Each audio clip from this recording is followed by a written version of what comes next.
আসসালামু আলাইকুম। সবাই কেমন আছেন? আশা করি সবাই অনেক ভালো আছেন। আলহামদুলিল্লাহ আমিও ভালো আছি।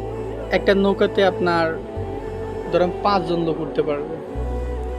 সেখানে যদি যাত্রী থাকে ১০০ জন, আমি কি ১০০ জনকে নিতে পারবো? ১০০ জনকে তো সুযোগ দিতে পারবো না। এই সুযোগ আমার হাতে নাই। যদি আমি ১০০ জনকে আমি নিতে চাই নৌকাতে, পুরো নৌকাটা ডুবে যাবে। এখন আমার কমিউনিটিতে যে অবস্থা, অনেকেই আছে চাচ্ছে সভাপতি হওয়ার জন্য, সেক্রেটারি হওয়ার জন্য। তা আমি তো সবাই নিতে পারবো না। তার যোগ্যতা আছে। তা আমি চিন্তা করছি যে এখন যদি কাউকে আমি এই পদটা দেওয়া হয়, অবশ্যই সেটা ভোটের মাধ্যমে হবে।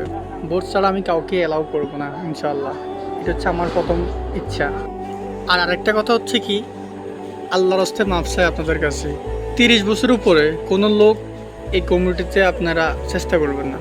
যাদের বয়স ৩০-এর উপরে এরকম কি আবেদন করবেন না। আমি চাই একজন তরুণকে যে ভালো বুঝবে তাকে দেওয়ার জন্য। কোনো বৃদ্ধ মানুষকে, বয়স্ক মানুষকে এই কমিটিতে রাখা হবে না। আপনারা আমার আল্লাহর রাস্তায় মাফ করে দিন। কেউ মন থেকে, আমি চাই না যে কেউ মন থেকে খারাপভাবে মন্তব্য করো। আমি চাই একজন তরুণ আসুক এখানে। সত্যি বলতেছি এটাই। তো সবাই ভালো থাকবেন, নিজের যত্ন নেবেন, কেয়ার করবেন। আসসালামু আলাইকুম।